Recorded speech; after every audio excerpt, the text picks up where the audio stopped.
नमस्कार दोस्तों, study time में आपका फिर से मैं बहुत बहुत स्वागत करता हूं। कैसे हो? आई होप आप सभी अच्छे होंगे।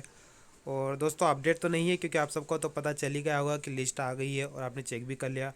और जैसा कि नाम रिपीट हुए, बेशक रिपीट होंगे ही, पहले यह आपको भी पता था और हमने भी अपने वीडियोज़ के माध्यम से पहले आपको बताया भी था।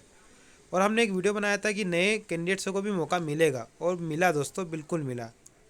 अगर मैं यहाँ की बात करूँ, मेरे गाँव में ही 2 महिलाओं का नाम जुड़ा है।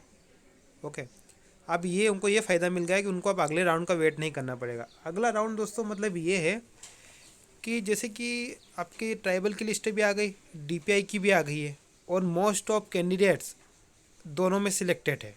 आपको ये पता है।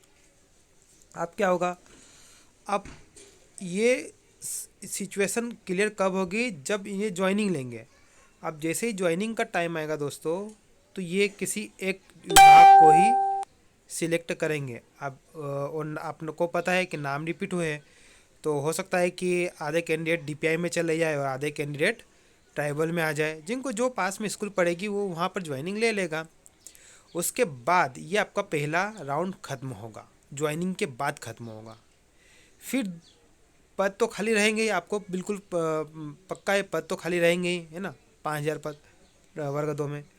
फिर विभाग सेकंड राउंड की तैयारी करेगी। सेकंड राउंड में फिर मेरिट लिस्ट निकालेगी, प्रोविजनल लिस्ट निकालेगी और आपकी वेटिंग लिस्ट निकालेगी। फिर डॉक्यूमेंट अपलोड होंगे, फिर आपको टाइम दिया जाएगा और फिर चीज़ें आपका वेरिफिकेशन होगा और फिर फाइनल मेरिट लिस्ट जारी होगी और फिर आपको ज्वाइनिंग का मौका मिलेगा। तो बहुत सारे कैंडिडेट ऐसे हैं, ये जो काउंसलिंग प्रक्रिया हो रही है ये बहुत गलत हो रही है। पहली बात तो ये है ना।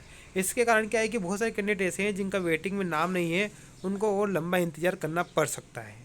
उनका नाम तो आएगा लेकिन उनको सेकंड राउंड का इंतज़ार करना पड़ सकता है। ये बात 100% है दोस्तों। बहुत सारे कैंडिडेट मुझे मैसेज किया, सर हमारा सेकंड राउंड कब होगा, सेकंड राउंड कब होगा। तो दोस्तों चीज़ें कुछ भी नहीं बताई जा सकती है कि सेकंड राउंड कब होगा, है ना। यहाँ पर होने के लिए आपको क्या करना पड़ेगा, जैसे ही चीज़ें ठीक होती है फिर आपको भी डिपार्टमेंट पे भी दबाव बनाना पड़ेगा कि सेकंड राउंड भी करे। जब फर्स्ट राउंड कंप्लीट हो तो उसके बाद सेकंड राउंड के लिए आपको डिपार्टमेंट पर भी दबाव बनाना पड़ेगा, है ना। तब जाके विभाग सेकंड राउंड की तैयारी करेगी, क्योंकि सब कुछ शुरू से होगा, जैसा अभी शुरू से हुआ है स्टार्टिंग से वैसा। क्योंकि अभी उनके पास डॉक्यूमेंट अपलोड और वेरिफिकेशन उन्हीं कैंडिडेट से किए हुए हैं जो वेटिंग और मेरिट में हैं, और दोनों वेटिंग मेरिट डीपीआई और ट्राइबल में लगभग कैंडिडेट सेम है।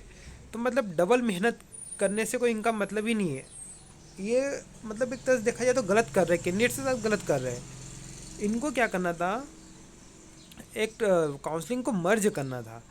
और देखिए काउंसलिंग मर्ज होने से उनका भी फ़ायदा होता और आपका भी। उनका क्या फ़ायदा होता है, उनको डबल डबल मेहनत नहीं करनी पड़ती, डबल वेरिफिकेशन नहीं करवाना पड़ता। एक काउंसलिंग में वेरिफिकेशन भी हो जाता और जिसको जिस डिपार्टमेंट में जाना है वो उस डिपार्टमेंट में चला जाता। और फिर 11,000 पद है तो 11,000 की मेरिट बनती और फिर 5-6 हज़ार की वेटिंग बनती, अलग से बनती। तो इसमें जो नए कैंडिडेट है उनको जोड़ने का मौका मिलता। तो इस तरह से दोस्तों नए कैंडिडेट्सों को एक मौका मिल जाता, पहले राउंड में ही मौका मिल जाता। अब यहाँ पर 5 मई तक अभी तो स्थिति इन्होंने स्थगित कर दी है और 5 मई भी आने वाला ही है। और सिचुएशन तो अभी आप देख रहे हो, बहुत ही वर्स्ट सिचुएशन चल रही है ना। और आपसे भी रिक्वेस्ट है, आप घर पर रहे, अपना ध्यान रखें और जो भी अपडेट मिलेगी मैं तो बता ही देता हूँ। साथ साथ अतुल सर है दोस्तों, अगर मैं नहीं वीडियो बना पाता हूँ किसी कारणवश तो अतुल सर आपको अपडेट देते रहते हैं। मेरी उनसे बात होती रहती है अतुल सर से, है ना। अच्छा काम कर रहे हैं वो, आपको अच्छे समझाते हैं। यहाँ तक कि वो उनका जो समझाने का तरीका है अतुल कुमार शर्मा सर जी का, वो यूट्यूब कम्युनिटी में बेस्ट है ना। तो आप उनके वीडियोस ज़रूर देखिए, वो अपडेट आपको देते रहेंगे और हो सकेगा तो मैं भी आपको देता रहूँगा। धन्यवाद।